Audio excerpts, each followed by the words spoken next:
حضرت ابو بکر رضی اللہ تعالیٰ عنہ کے دور میں ایک جگہ پہ تمام کتابوں کو، تمام ان نسخوں کو، جو بھی صورتیں الگ الگ لکھی ہوئی تھی، چاہے کسی کپڑے پہ ہیں، کسی پتھر پہ ہیں، کسی چمڑے پہ ہیں، کسی کاغذ پہ ہیں، تو ایک میں جمع کیا گیا۔ پھر حضرت عثمان رضی اللہ تعالیٰ عنہ کے دور میں باقاعدہ ایک جماعت بنائی گئی، اور وہ جو قرآن مجید جو حضرت حفصہ رضی اللہ تعالیٰ عنہ کے پاس حضرت ابوبکر رضی اللہ تعالیٰ عنہ کے دور میں جمع کر دیا گیا تھا، وہ قرآن مجید کے نسخے بنا کے وہ جو صحابہ کی ایک جماعت بنائی گئی تھی، اس جماعت نے ایک مخصوص انداز میں رسم الخط لکھا۔ آج بھی اس قرآن مجید کے اس رسم الخط یعنی لکھے جانے کا انداز، ایک سٹائل خاص فاؤنڈ، اور اس فاؤنڈ کا خاص انداز، الف کیسے آنا ہے اور بسم اللہ کیسے آنا ہے، وہ جو ایک خاص سٹائل ہے، آج بھی اس کو رسم عثمانی کہا جاتا ہے۔ رسم عثمانی میں اس کا لحاظ کرنا ضروری ہے، اس لیے با کو الف کے بغیر اور لام کے بغیر 7 سین کے جوڑا گیا، بسم اللہ۔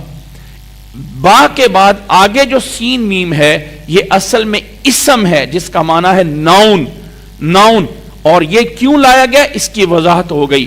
تیسرے نمبر پہ آتا ہے لفظ اللہ، بسم اللہ، اللہ۔ یہ جو اللہ ہے یہ اللہ تعالیٰ کا ذاتی نام ہے، یہ اللہ تعالیٰ کا ذاتی نام اور ناؤن ہے، خاص اللہ کی ذات کے لیے۔ عربی زبان میں یہ اصل میں نکلا ہوا ہے الالہ سے، اصل میں الالہ تھا، الہ الف یعنی حمزہ لام اور ہا، الہ اس کا معنی ہوتا ہے عبادت، عبادت، اور الہ کا معنی ہے وہ ذات جس کی عبادت کی جائے۔ اور عبادت کیا ہوتا ہے کہ انسان کا عاجز ہونا، بندہ بننا، عاجزی اختیار کرنا، جھک جانا، جو کچھ بولا گیا ہے اس کو پورا بجا لے کے آنا، یہ ہے عاجزی اور انکساری۔ یہ عاجزی میں جو احکام دیے گئے ان کو پورا کرنا، اس سے نکلا ہوا ہے، جس ذات کے لیے وہ کیا جاتا ہے اس کو کہا جاتا ہے الہ، الہ۔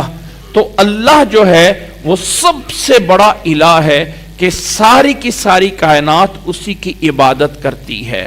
وہ وحدہ لا شریک ہے، تنہا ہے، اس کا کوئی شریک نہیں ہے۔ جو لوگ تھوڑا سا عربی کو جانتے ہیں اگر غور سے دیکھیں تو یہاں میں آپ لوگوں کے سامنے ایک لفظ جو ہے وہ لکھ کے دکھانا چاہتا ہوں۔ اگر آپ اس لفظ کے اوپر غور کریں گے تو شاید کوئی بات سمجھ آ گئی۔ عربی میں مثال کے طور پہ لفظ بولا جاتا ہے لاکنی، لاکنی، لاکن انا۔ یہ تھوڑا سا میں اس کو موٹا کر دیتا ہوں، لاکن انا۔ یہ جو لفظ ہے لام، اور آگے اگر اس کو یہاں پہ مجھ سے واضح نہیں لکھا جا رہا، چلے میں اس کو دوبارہ الگ سے سمجھا دوں گا۔ مطلب یہ ہے کہ لاکن انا میں انا کا حمزہ ختم کر دیا جاتا ہے اور نون کو نون میں ادغام کر کے لاکنی بن جاتا ہے۔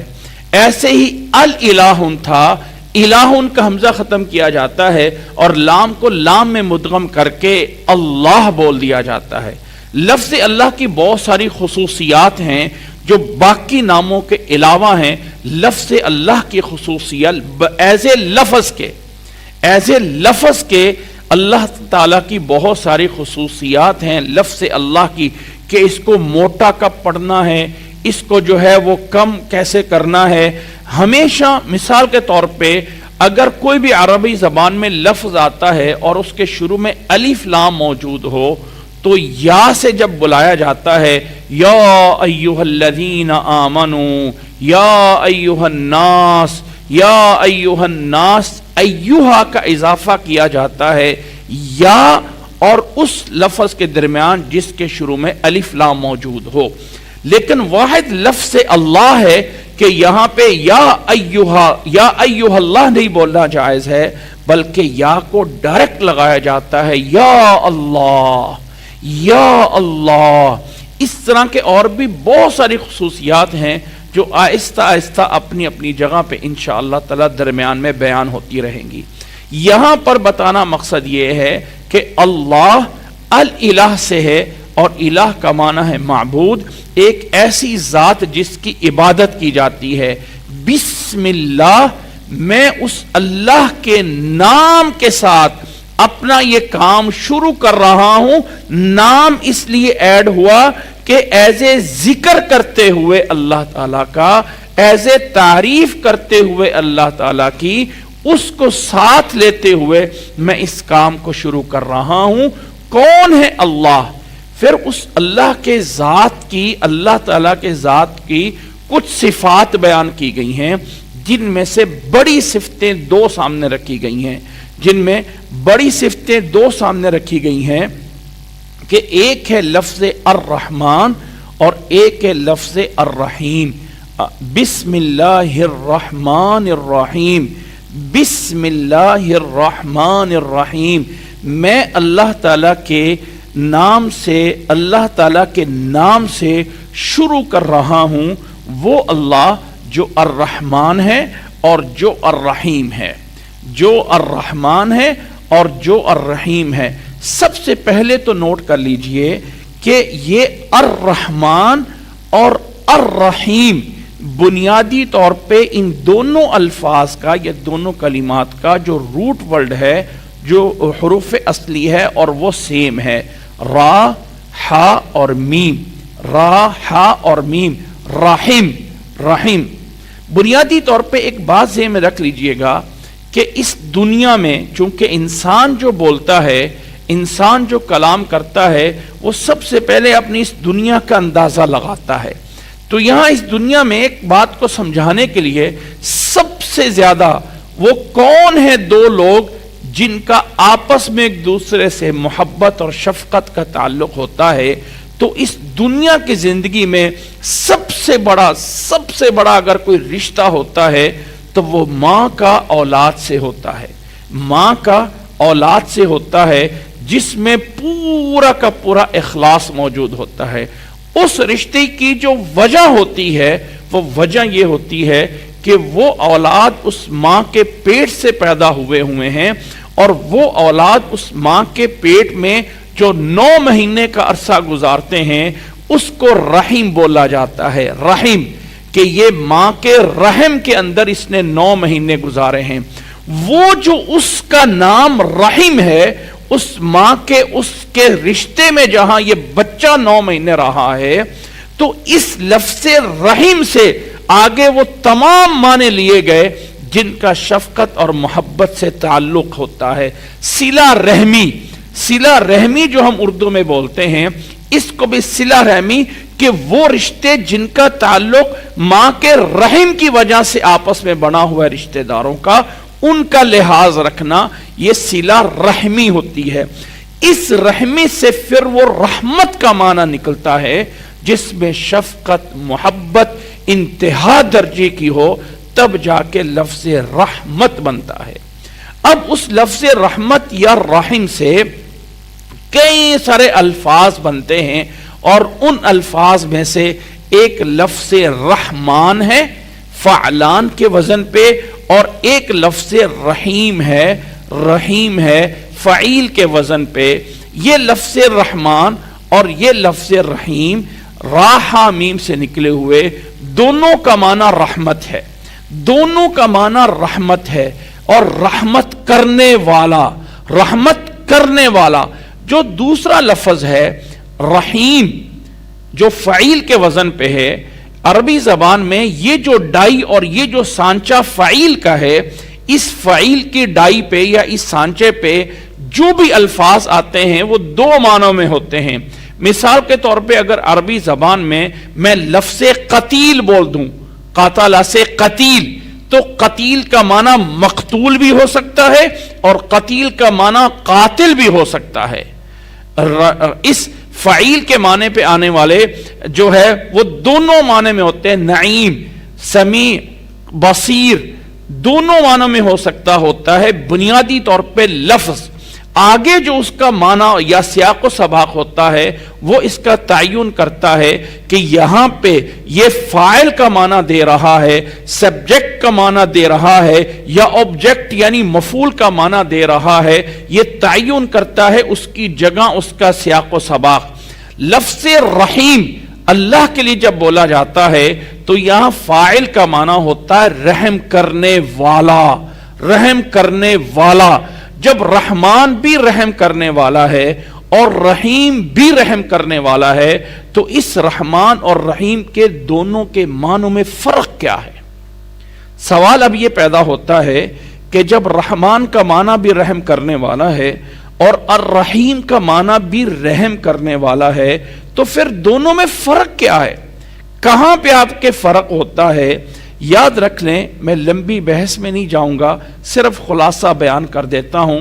اس میں بنیادی طور پہ دو فرق کیے جاتے ہیں، بنیادی طور پہ دو فرق کیے جاتے ہیں کہ رحمان کی رحمت، چونکہ یہاں پہ اللہ کے لیے بولا جا رہا ہے تو رحمان کی رحمت اللہ تعالیٰ کی اور ہے اور رحیم کی رحمت اللہ تعالیٰ کی اور ہے۔ جو رحمت رحیم ہے، رحمان میں ہے، وہ اللہ کی وہ رحمت ہے کہ جو بڑی رحمت عام ہے، چاہے اللہ کا کوئی دشمن کافر ہے یا کوئی شیطان ہے یا اللہ کا کوئی متقی بندہ ہے، اللہ رحمان سب کے لیے ہے۔ اللہ اپنے ماننے والے کو بھی دیتا ہے اور اللہ اپنے نہ ماننے والے کو بھی دیتا ہے۔ دوسرے لفظوں میں اگر سمجھ لیں، میں اس کو سمجھانا چاہوں تو رحمان میں ربوبیت ہے، یعنی پالنے والا، وہ پالنے والا ہر چیز کو، چاہے کوئی انسان ہے، چاہے کوئی جانور ہے، چاہے کوئی زہریلا ہے یا چاہے کوئی محبت کرنے والا ہے، ہر ایک کے لیے جو ہے وہ پالنے والا ہے، یہ وہ رحمان ہے۔ اور جو رحمت رحیم میں پائی جاتی ہے وہ ایک مخصوص رحمت ہے کہ وہ رحمت وہ ہے جو اللہ کی رحمت جو اپنے مخصوص بندوں کے ساتھ ہے۔ اب وہ بندوں کے ساتھ کیا رحمت ہے؟ قرآن مجید میں اللہ تعالیٰ نے فرمایا ہے وَكَانَ بِالْمُؤْمِنِينَ رَحِيمًا۔ ویسے اس کو عمومی طور پہ ذکر کیا جاتا ہے کہ رحمان کی رحمت وہ ہے جو دنیا میں ہے کہ اللہ تعالیٰ ماننے والوں پہ بھی رحم کرتا ہے اور کافروں پہ بھی رحم کرتا ہے، اور رحیم کی رحمت آخرت میں ہے کہ وہ خالص ہوگی ایمان والوں کے لیے، کافروں کے لیے کوئی رحمت نہیں ہوگی۔ لیکن واللہ عالم اس میں تھوڑا سا اور ایڈ ہونا چاہیے، اور وہ اضافہ یہ ہے یا وہ ایڈیشن یہ ہے کہ رحمان کی رحمت عام ہے اور رحیم کی رحمت خاص دنیا میں بھی ہے ایمان والوں کے ساتھ۔ تو ایمان والوں کو ایمان کی توفیق مل جانا، عبادات کرنے کی توفیق مل جانا، اللہ تعالیٰ کی طرف سے اسلام دے دینا، اللہ تعالیٰ نے مسلمان گھرانے میں پیدا کیا ہے، اللہ تعالیٰ نماز پڑھنے کی توفیق دے رہا ہے، یہ والی سائیڈ کہ انسان کی روحانیت پہ اور آخرت پہ جس کا تعلق ہے وہ رحمت رحیم میں ہے، اور ربوبیت اور پالنے والی جو رحمت ہے وہ رحمت رحمان میں ہے کہ اے اللہ جو تو میرے ظاہری اسباب کا مالک ہے، اور اے اللہ جو تو میرے باطنی اسباب کا مالک ہے، میرے اس رحمت اسلام اور رحمت ایمان اور رحمت جنت کا مالک ہے، اور اے اللہ جو رحمان تو ہے، میرے کھانے پینے کا مالک ہے، اس رحمان سے میں مدد لے رہا ہوں اس آگے پڑھنے میں، اس آگے چلنے میں، اس آگے کام کرنے میں۔ یہ اس بسم اللہ کا معنی بنتا ہے۔ بسم اللہ کا معنی دوبارہ سے میں سمجھا دیتا ہوں، دوبارہ سے اس پہ جو ہے وہ غور کر دیتا ہوں، امید ہے کہ بات سمجھ آ رہی ہوگی کہ الرحمن اور الرحیم، بسم اللہ الرحمن الرحیم کے جو الفاظ میرے اور آپ کے سامنے آ رہے ہیں، بسم اللہ الرحمن الرحیم، بسم اللہ کے الرحمن اور الرحیم با استعانت اور مدد کے لیے اسم ایک خاص عبادت کو اٹیچ کیا گیا کہ میں مدد مانگ رہا ہوں اللہ کا ذکر کرنے کے ساتھ. اللہ کی ذات سے مدد تو لینی ہی لینی ہے. باللہ جیسے اعوذ باللہ میں ڈائریکٹ آ گیا تھا, اعوذ باسم اللہ نہیں آیا تھا, اعوذ بسم اللہ نہیں آیا تھا, بلکہ اعوذ باللہ آ گیا تھا. وہاں ڈائریکٹ اللہ سے مدد لینا تھی. لیکن جب بات شروع میں آ جائے, وہاں اعوذ شروع میں موجود تھا, یہاں ورب شروع میں جب موجود نہیں ہے اور کلام کی ابتدا با سے ہونی ہے, تو اس شائبے کو بھی دور کر دیا کہ با کا معنی قسم کا نہ آ جائے. با کا معنی قسم سے بچنے کے لیے اسم ایڈ ہوا, جس میں دو چیزیں ہو گئیں کہ اللہ کا ذکر بھی اور ساتھ وہ والا معنی کہ اللہ کی مدد لینا, وہ اللہ جو الرحمن الرحیم ہے. پھر اگلا سوال یہ ہے کہ جب اللہ تعالیٰ کی صفات بہت ساری ہیں, اللہ تعالیٰ غفور ہے, اللہ تعالیٰ قدیر ہے, اللہ تعالیٰ سمیع بصیر ہے, اللہ تعالیٰ جو ہے وہ علی کل شیء قدیر ہے, تو ان تمام صفات میں سے دو صفتیں رحمان اور رحیم کیوں لی گئی ہیں؟ انسان کہہ سکتا تھا بسم اللہ الغفور الرحیم, یعنی ایسا ہو سکتا تھا, یا بسم اللہ السمیع العلیم, یا بسم اللہ القدیر, یا بسم اللہ الحلیم. یہاں پہ رحمان اور رحیم صفتیں اس لیے کی گئی ہیں کہ وہ انسان کو اعتقاد دینے کے لیے, انسان کو یہ چیز باور کرانے کے لیے کہ جو مدد لینی ہے اللہ تعالیٰ سے, وہ بھی اس لیے کہ مدد کرنے والا اور رحم کرنے والا بھی اللہ ہے. ہمیشہ یاد رکھ لیں کہ کچھ چیزیں ہوتی ہیں جو الفاظ کے ظاہر سے ثابت ہوتی ہیں, اور کچھ ایسی ہوتی ہیں جو ظاہر اور نص سے تو موجود نہیں ہے, لیکن کلام میں اشارہ موجود ہوتا ہے. جو اشارہ ہوتا ہے, جب انسان کہتا ہے بسم اللہ الرحمن الرحیم, تو وہ اشارے سے کہہ رہا ہے کہ اللہ جب رحمت تیرے پاس ہے, جب رحمان تو ہے اور جب رحیم تو ہے, تو اللہ میرا یہ کام کرنے میں تو اپنی رحمت عطا فرما دے, تو اپنی رحمت عطا فرما دے. اس رحمت کا ٹچ اس لیے دیا گیا کہ شروع میں استعانت اور رحمت یہ دو ملازم چیزیں ہیں. مدد تب ہو سکتی ہے جب اللہ تعالیٰ کی طرف سے رحمت آئے گی, جب اللہ تعالیٰ کی طرف سے رحمت آئے گی. اور اگلا نقطہ آخری اس میں سمجھ لیجئے گا کہ اگلا نقطہ یہ ہے کہ ان تین کو سٹیپ بائی سٹیپ دیا گیا. پہلا اللہ, لفظ اللہ, دوسرے نمبر پہ لفظ رحمان, اور تیسرے نمبر پہ لفظ رحیم. اللہ, لفظ اللہ اللہ تعالی کا ذاتی ناؤن ہے, ایک خاص نام ہے, اس میں علم ہے اللہ. دوسرے نمبر پہ لفظ الرحمن, یہ بھی اللہ تعالی کا ذاتی نام ہے. کسی انسان کو پکارنا لفظ اللہ کہہ کر یہ جائز نہیں ہے, کسی انسان کو پکارنا لفظ رحمان کہہ کے یہ جائز نہیں ہے. اے رحمان بھائی میری بات سن لو, کسی عبد الرحمان کو الرحمان کہہ کے پکارنا اسلام میں جائز نہیں ہے. لفظ رحیم ایک ایسا نام ہے کہ یہ اس سے کم درجے پہ ہے. یاد رکھ لیں کہ کچھ ایسی صفات ہیں اللہ تعالیٰ کی کہ ان صفات کے نام جو ہیں وہ بندوں پر بھی بولے گئے. مثال کے طور پہ سمیع علیم یا سمیع بصیر, اللہ اپنی شان کے مطابق سننے والا اور دیکھنے والا ہے. جبکہ اللہ تعالیٰ نے قرآن مجید میں فرمایا ہے اِنَّا خَلَقْنَا الْإِنسَانَ مِن نُطْفَةٍ أَمْشَاجٍ نَبْتَلِيهِ فَجَعَلْنَاهُ سَمِيعًا بَصِيرًا. ہم نے انسان کو ایک نطفے سے بنایا, اور انسان کو ایک نطفے سے بنانے کے بعد سمیعاً بصیراً بنا دیا. سمیع اور بصیر یہ صفات تو اللہ کی ہیں, ایک بندے پہ کیسے بولی گئیں کہ بندہ بھی سمیع بصیر ہے؟ نہیں, بندہ اپنے اعتبار سے سننے اور دیکھنے والا ہے, اور اللہ اپنی شان کے مطابق دیکھنے والا اور سننے والا ہے. تو اگر کسی کا نام عبد السمیع ہے, کسی کا نام عبد البصیر ہے, کسی کا نام اس طرح ہے, تو اگر کسی ٹائم اس کو کوئی بول دیتا ہے کہ بصیر صاحب ادھر آئیے, سمیع صاحب ادھر آئیے, یا میری بات سن لیجئے, ان الفاظ میں جواز موجود ہے، جائز ہو سکتا ہے، کیونکہ یہ صفات اللہ کے علاوہ دوسروں پہ بولی گئی ہیں۔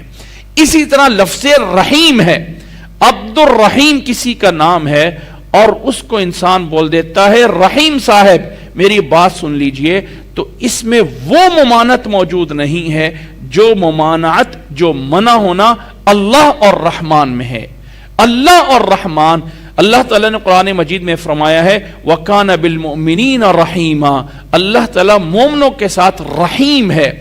خاص دو صفات، لفظ اللہ اور لفظ رحمان، یہ کسی انسان کے لیے جائز نہیں ہے، لیکن اس کے علاوہ کے نام، انسان اپنے اعتبار سے رحم شفقت کرنے والا ہے، انسان اپنی صفت کے مطابق سننے اور دیکھنے والا ہے، اللہ اپنی شان کے مطابق رحیم ہے، اور بندہ اپنے حساب سے رحیم ہو سکتا ہے، یا بندہ اپنے حساب سے سمیع بصیر ہو سکتا ہے۔ یہ فرق سمجھنا بھی ضروری ہے۔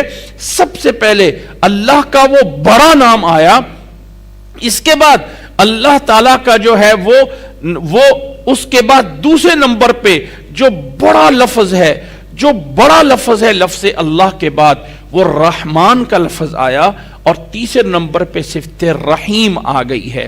ان تین صفات میں دوبارہ بیان کر دیتا ہوں، اس کا ترجمہ دوبارہ سے کر دیتا ہوں۔ بسم اللہ الرحمن الرحیم، شروع کر رہا ہوں یا فلاں کام جو بھی کر رہا ہوں اللہ کے نام سے، اللہ کی مدد سے، وہ اللہ جو رحمان ہے اور رحیم ہے۔ اردو زبان چونکہ چھوٹی زبان ہے، اس میں الفاظ کے اتنے زیادہ معنی نہیں ہوتے ہیں، تو دونوں میں فرق کرنے کے لیے بول دیا جاتا ہے کہ بڑا مہربان اور نہایت رحم کرنے والا۔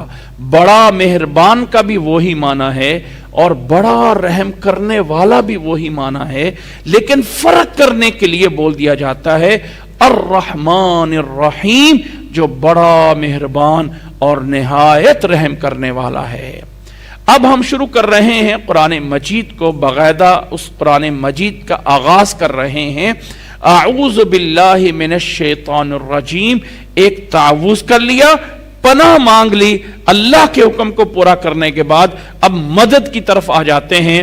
بسم اللہ الرحمن الرحیم، اللہ تعالیٰ کی مدد سے جو ہے وہ ہم اس کو پڑھنا چاہتے ہیں، شروع کرنا چاہتے ہیں۔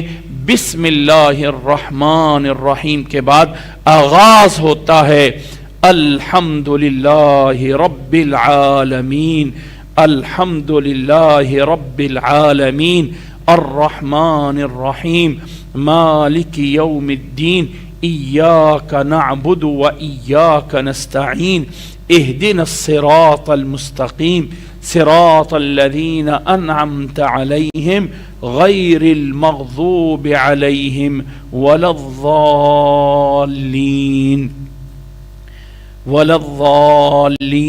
اور آخر میں دعا کے بعد یہ کہا جاتا ہے آمین آمین۔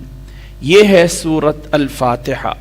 اس سورۃ فاتحہ کے چند ایک فضائل ہیں جو رسول اللہ صلی اللہ علیہ وسلم نے بیان کیے ہوئے ہیں۔ سورہ شروع کرنے سے پہلے ہم ان فضائل کو دیکھتے ہیں کہ آپ صلی اللہ علیہ وسلم نے کیا فرمایا ہے۔ قرآن مجید میں سب سے پہلے اللہ تعالیٰ نے اپنے نبی صلی اللہ علیہ وسلم کو سورۃ حجر کی آیت نمبر 87 میں فرمایا ہے وَلَقَدْ آتَيْنَاكَ سَبْعًا مِّنَ الْمَثَانِي وَالْقُرْآنِ الْعَظِيمِ، وَلَقَدْ آتَيْنَاكَ سَبْعًا مِّنَ الْمَثَانِي وَالْقُرْآنِ الْعَظِيمِ، ہم نے آپ کو، اے نبی صلی اللہ علیہ وسلم، ہم نے آپ کو عطا کیا ہے سبع مثانی اور قرآن عظیم بھی۔ سبع مثانی کا معنی ہے کہ ایک 7 آیات، ایسی 7 آیات جو ایک دوسرے کی طرح ہیں، ایک دوسرے سے ملتی ہوئی ہیں، ایک دوسرے کے مثالی ہیں، ایک دوسرے کے مشابہ ہیں۔ فرمایا ہم نے آپ کو عطا کی، اللہ فرماتا ہے ہم نے آپ کو عطا کی ہیں سبع مثانی، یعنی وہ 7 آیات جو بڑی عظیم آیات ہیں اور 7 مثانی ہیں اور قرآن عظیم ہیں۔ وہ 7 مثانی سے مفسرین اس بات پہ متفق ہیں کہ اس 7 مثانی سے مراد سورۃ الفاتحہ کی 7 آیات ہیں۔ گویا کہ اللہ تعالیٰ نے 7 آیات سورۃ فاتحہ کی دینے کے بعد فرمایا کہ یہ ایک بہت بڑی چیز ہے کہ جو ہم نے آپ کو عطا کی ہے۔ حضرت عبداللہ بن عباس رضی اللہ تعالیٰ عنہ کی روایت، جسے امام مسلم رحمہ اللہ نے بیان فرمایا ہے کہ رسول اللہ صلی اللہ علیہ وسلم کے پاس بارے میں فرماتے ہیں کہ بینما جبریل قاعد عند النبی صلی اللہ علیہ وسلم اذ سمع نقیضا من فوقه فرفع رأسه۔ حضرت جبریل علیہ السلام فرشتے اللہ کے نبی صلی اللہ علیہ وسلم کے پاس ایک موقع پہ موجود ہیں اور ایک آسمان سے آواز آتی ہے نقیضاً۔ فرمایا کہ اللہ کے نبی صلی اللہ علیہ وسلم کو جبریل علیہ السلام نے فرمایا کہ یہ آسمان ھذا باب من السماء فتح اليوم لم يفتح قط الا اليوم۔ فرمایا جبریل علیہ السلام نے کہ اے نبی صلی اللہ علیہ وسلم، یہ جو آواز آئی ہے آسمان کا ایک ایسا دروازہ کھولا گیا ہے جو آج تک کبھی نہیں کھولا گیا۔ فنزل منہ ملک، اس سے ایک فرشتہ نازل ہو کے آ رہا ہے، اور وہ ایسا فرشتہ ہے کہ ھذا ملک نزل الی الارض لم ينزل قط الا اليوم، آج سے پہلے یہ فرشتہ کبھی آسمان پہ نہیں نازل ہوا۔ وہ فرشتہ آ کے سلام کرتا ہے اور فرماتا ہے ابشر بنورین اوتیتہما لم یؤتہما نبی قبلک، اے نبی صلی اللہ علیہ وسلم آپ کو خوشخبری ہے کہ آپ کو 2 نور عطا کیے گئے ہیں، یہ نور اس سے پہلے کسی نبی کو نہیں دیے گئے ہیں۔ وہ نور کیا ہیں؟ اوتیتہما لم یؤتہما نبی قبلک، وہ 2 نور میں سے پہلا نور ہے فاتحۃ الکتاب و خواتیم سورۃ البقرہ، لن تقرأ بحرف منہا الا اعطیتہ، کہ آپ کو اللہ تعالیٰ نے ایک نور سورۃ فاتحہ کی شکل میں عطا فرمایا ہے، اور ایک نور اللہ تعالیٰ نے آپ کو سورۃ بقرہ کی آخری 2 آیات کی شکل میں عطا فرمایا ہے۔ یہ 2 نور ایسے دیے گئے ہیں کہ اس سے پہلے کسی کو یہ نہیں دیے گئے ہیں۔ یہ 2 نور ایک خاص اسپیشل انداز میں دیے گئے۔ یہ نور سورۃ الفاتحہ کے فرمایا لن تقرأ بحرف منہا، آپ ان میں سے ایک حرف جو پڑھتے جائیں گے اللہ وہ آپ کو عطا کرتا جائے گا۔ سورۃ الفاتحہ یہ ایک ایسی دعا ہے کہ آپ صلی اللہ علیہ وسلم نے فرمایا ہے افضل الذکر لا الہ الا اللہ و افضل الدعاء الحمدللہ، سب سے افضل دعا الحمدللہ ہے، اور سب سے افضل ذکر جو ہے یہ سورۃ الفاتحہ ہے۔ اسی طرح رسول اللہ صلی اللہ علیہ وسلم نے فرمایا ہے حدیث متفق علیہ میں کہ ما انزلت فی التوراۃ ولا فی الانجیل ولا فی الزبور ولا فی القرآن مثلہا وانہا 7 من المثانی والقرآن العظیم الذی اعطیتہ۔ آپ صلی اللہ علیہ وسلم نے فرمایا کہ یہ سورۃ الفاتحہ اس جیسی سورت نہ ہی کبھی انجیل میں نازل ہوئی ہے، نہ ہی پہلی کتاب تورات میں نازل ہوئی ہے، نہ ہی پہلی کتاب زبور میں نازل ہوئی ہے، اور نہ ہی اس جیسی سورت اس کلام قرآن فرقان میں موجود ہے۔ یہ افضل سورت ہے جو 7 المثانی ہے اور قرآن عظیم ہے۔ یہ سورۃ الفاتحہ۔ یہ ایک ایسی سورت ہے کہ صحیح مسلم کے روایت کے مطابق رسول اللہ صلی اللہ علیہ وسلم اس سورۃ الفاتحہ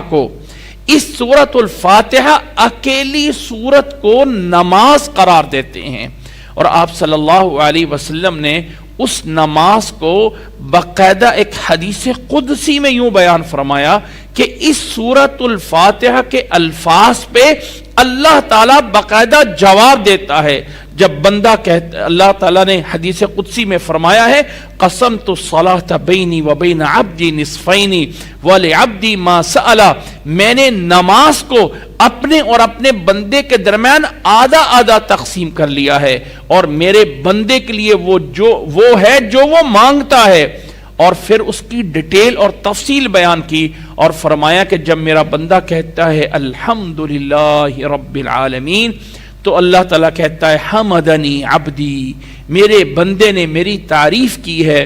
جب بندہ کہتا ہے الرحمن الرحیم تو اللہ تعالیٰ کہتا ہے اثنا علی عبدی، میرے بندے نے میری ثنا بیان کی۔ ثنا بھی تعریف کلمات پہ کہا جاتا ہے، میرے بندے نے میری ثنا بیان کی۔ جب بندہ کہتا ہے مالک یوم الدین، اللہ تعالیٰ فرماتا ہے مجدنی عبدی، میرا بندہ میری بزرگی بیان کر رہا ہے۔ جب بندہ کہتا ہے ایاک نعبد و ایاک نستعین، اللہ تعالیٰ کہتا ہے یہ میرے اور میرے بندے کے درمیان آدھا آدھا ہے۔ وَلِعَبْدِ مَا سَأَلَ، اور جو میرا بندہ مجھ سے مانگے گا میں اس کو عطا کروں گا۔ پھر بندہ مانگتا ہے اہدنا الصراط المستقیم صراط الذین انعمت علیہم غیر المغضوب علیہم ولا الضالین، تو اللہ تعالیٰ فرماتا ہے ھذا لعبدی ولعبدی ما سأل، یہ سب کچھ میرے بندے کے لیے ہے، اور میرا بندہ جو مانگ رہا ہے اس کو وہ ملے گا، وہ عطا کیا جائے گا۔ یہ ہے سورۃ الفاتحہ، یہ ہے سورۃ الفاتحہ کہ اس سورت کے اتنے فضائل ہیں، اتنے فضائل ہیں، اس کے علاوہ اور بہت ساری احادیث میں اس سورت کے فضائل بیان کیے گئے ہیں۔ یہ سورت شفا بھی ہے، اس سورت کو پڑھ کے باقاعدہ دم کیا گیا۔ اللہ کے نبی صلی اللہ علیہ وسلم کے دور میں ایک جگہ پہ صحابہ کی جماعت موجود تھی، اس علاقے کے بڑے آدمی کو کسی چیز نے ڈس لیا، صحابی نے جا کے سورت الفاتحہ پڑھ کے دم کیا، اللہ تعالیٰ نے اس کو شفا عطا فرما دی تھی۔ یہ سورت الفاتحہ کا آغاز ہوتا ہے الحمدللہ رب العالمین سے۔ سورت الفاتحہ ایک ایسی سورت ہے کہ قرآن مجید میں یہ پہلی سورت ہے جہاں سے بھی قرآن مجید کو پڑھیں، نوٹ کر لیں اس بات کو۔ سورت الفاتحہ قرآن مجید کی پہلی سورت ہے جہاں سے بھی قرآن مجید کو پڑھیں۔ بچہ حفظ کرنا چاہتا ہے اور حفظ کرنے میں ہمیشہ جو ہے وہ اس کو آخری صورتوں سے حفظ کروایا جاتا ہے، تو جب آخری صورتوں سے حفظ کروانا ہے تو پہلے نمبر پہ سورت فاتحہ حفظ کروائی جاتی ہے، پھر سورت ناس حفظ کرائی جاتی ہے۔ اگر کوئی آدمی قرآن مجید کو سورت الکہف 15 سپارے سے شروع کرنا چاہتا ہے تو پہلے سورت الفاتحہ پڑھے گا، پھر وہاں سے اپنے قرآن مجید کو ناظرہ پڑھنا ہے، حفظ کرنا ہے، وہاں آغاز کرے گا۔ قرآن مجید کا جہاں سے بھی کیا جائے، جہاں سے بھی دیکھا جائے، جب انسان نے ابتدا کرنی ہے تو سورت الفاتحہ سے ابتدا کی جاتی ہے۔ فاتحہ کا معنی ہے جیسے ہم اپنی زبان میں کہتے ہیں کہ فلاں چیز کا ہم افتتاح کرنا چاہتے ہیں، فلاں کام کی ہم اوپننگ کرنا چاہتے ہیں۔ قرآن مجید کا افتتاح، قرآن مجید کی اوپننگ جہاں سے بھی ہوتی ہے پہلے نمبر پہ آتا ہے سورت الفاتحہ۔ سورت الفاتحہ کے الفاظ اعوذ باللہ من الشیطان الرجیم، بسم اللہ الرحمن الرحیم، الحمد للہ رب العالمین، الرحمن الرحیم، مالک یوم الدین، ایاک نعبد و ایاک نستعین، اہدنا الصراط المستقیم، صراط الذین انعمت علیہم غیر المغضوب علیہم ولا الضالین۔ یہ پہلی صورت ہے، اور یہ پہلی صورت ہونے کے ساتھ ساتھ یہ صورت کے ہمیشہ ایک خاص اسٹیٹس ہوتا ہے ہر صورت کا، جس کو کہا جاتا ہے کہ یہ صورت مکی ہے یا مدنی ہے، مکی ہے یا مدنی ہے۔ مکی اور مدنی کا مطلب یہ ہوتا ہے کہ اللہ کے نبی صلی اللہ علیہ وسلم کی زندگی کے دو دور ہیں، دو ٹائم پیریڈ ہیں۔ ایک وہ ٹائم پیریڈ ہے جو مکہ مکرمہ میں گزرا ہے اور ایک وہ ٹائم پیریڈ ہے جو مدینہ منورہ میں گزرا ہے۔ آپ صلی اللہ علیہ وسلم کو نبوت دی گئی 40 سال کی عمر میں، اور 40 سال کے بعد نبوت ملنے کے بعد آپ صلی اللہ علیہ وسلم مکہ مکرمہ میں 13 سال تک رہتے ہیں۔ 13 سال کے بعد اللہ تعالیٰ کی طرف سے حکم آ جاتا ہے اور آپ ہجرت کر کے مدینہ منورہ چلے جاتے ہیں، اور مدینہ منورہ آپ صلی اللہ علیہ وسلم 10 سال رہتے ہیں۔ یہ 13 سال مکہ اور 10 سال مدینہ کے اس دور کو دور نبوی کہا جاتا ہے، جس میں سے پہلے دور 13 سال کو مکی اور بعد کے 10 سال کو مدنی دور کہا جاتا ہے۔ اب اس کا جو فرق ہے درمیان میں وہ ہجرت سے ہوتا ہے۔ آپ صلی اللہ علیہ وسلم 13 سال کے بعد ہجرت کرتے ہیں۔ اب ہجرت سے پہلے جو کچھ نازل ہوا، چاہے مکہ شہر میں نازل ہوا، چاہے مکہ شہر سے باہر نازل ہوا، چاہے جہاں بھی نازل ہوا، ہجرت سے پہلے نازل ہونے والے کو مکی صورتیں کہا جاتا ہے، اور ہجرت کے بعد نازل ہونے والے، چاہے وہ مدینہ شہر میں نازل ہوئی ہوں، چاہے وہ مدینہ کے علاوہ مکہ میں حج کے موقع پہ آئے تھے، یا آپ صلی اللہ علیہ وسلم کسی سفر میں موجود تھے، لیکن ہجرت کے بعد جو کچھ نازل ہوا اس کو مدنی کہا جاتا ہے۔ ہجرت سے پہلے نازل ہونے والے قرآن مجید کو مکی اور بعد میں نازل ہونے والے کو مدنی کہا جاتا ہے، چاہے وہ مکہ اور مدینہ سے باہر ہی کیوں نہ نازل ہوا ہو۔ تو سورت الفاتحہ یہ مکی سورت ہے۔ یہ اللہ کے نبی صلی اللہ علیہ وسلم کے شروع کے دور میں مکی دور میں نازل ہو گئی تھی، اور پوری سورت ایک ساتھ نازل ہوئی تھی۔ اب اگلا سوال یہ ہے کہ سبع مثانی، یہ 7 مثانی ہیں، یہ 7 آیات ہیں جو کہ اللہ کے نبی صلی اللہ علیہ وسلم پہ نازل ہو گئیں۔ تو یہ 7 آیات کیسے بنتی ہیں؟ غور کیجئے گا سورت پہ، اس پہ غور کیجئے گا۔ الحمدللہ رب العالمین 1، الرحمن الرحیم 2، مالک یوم الدین 3، ایاک نعبد و ایاک نستعین 4، اہدنا الصراط المستقیم 5، صراط الذین انعمت علیہم غیر المغضوب علیہم ولا الضالین۔ یہ 6 آیات بنتی ہیں۔ تو 7 آیات کیسے ہوئیں؟ تو اللہ تعالیٰ نے تو 7 مثانی کہا ہے، 7 آیات کیسے ہو جاتی ہیں؟ اس کی 2 توجیحات ہیں، ایک اور بھی بہت ساری ہیں لیکن زیادہ تن بڑی ہو کر پہلی چیز یہ ہے کہ بسم اللہ الرحمن الرحیم اس سورت کا حصہ ہے۔ بسم اللہ الرحمن الرحیم پہلی آیت ہے، الحمدللہ رب العالمین دوسری آیت ہے، اور اس طرح کر کے 7 آیات پوری ہوتی ہیں۔ لیکن واللہ عالم، اگر آپ ایک انسانی فطرت مزاج پہ ہوں اور غور کریں ایک موضوع پہ جو سورت کا ایک چمکتا ہوا روشن بیک گراؤنڈ ہے، اور وہ روشنی جو نکل رہی ہے، اس روشنی کا آغاز اور اس معنویت کا اور روحانیت کا آغاز ہوتا ہے تو الحمدللہ رب العالمین سے ہوتا ہے۔ تو اگر الحمدللہ رب العالمین سے آغاز کریں تو جو آخری آیت ہے اس کو 2 آیات شمار کیا گیا ہے۔ صراط الذین انعمت علیہم ایک آیت ہے، اور غیر المغضوب علیہم دوسری آیت ہے۔ بہت سارے قرآن مجید ایسے ہوں گے، خاص طور پہ عربی قرآن مجید، تو غیر المغضوب علیہم سے پہلے بھی ایک آیت کا نشان ڈلا ہوا ہے۔ ہمارے شاید یہ پاک و ہند کے قرآن مجید میں نشان موجود نہ ہوں، لیکن عربی جو قرآن مجید ہے ان کے اندر نشان بعض میں موجود ہوتا ہے کہ غیر المغضوب علیہم ایک آیت ہے۔ تو گویا کہ 7 آیات 2 انداز سے پوری ہوتی ہیں، یا تو بسم اللہ کو اس کا آیت کا شمار کیا جائے، یا آخری آیت کو 2 آیتیں بنا کر یہ 7 آیات بنتی ہیں۔ اور یہ جو 7 آیات بنتی ہیں، پہلی آیت اگر آخری آیت کو 2 آیتیں بنا دیا جائے تو بسم اللہ الرحمن الرحیم ایک مستقل آیت ہے۔ یاد رکھ لیں کہ قرآن مجید کی آیات کو شمار کرنے والوں میں اختلاف ہے کسی نے کہا جی 6666 آیات ہیں، کسی نے کہا جی 6200 آیات ہیں، کسی نے، اب وہ جو فرق ہے اس میں آیتیں زیادہ بیش نہیں ہوئی ہیں بلکہ شماریات میں فرق پڑ گیا ہے۔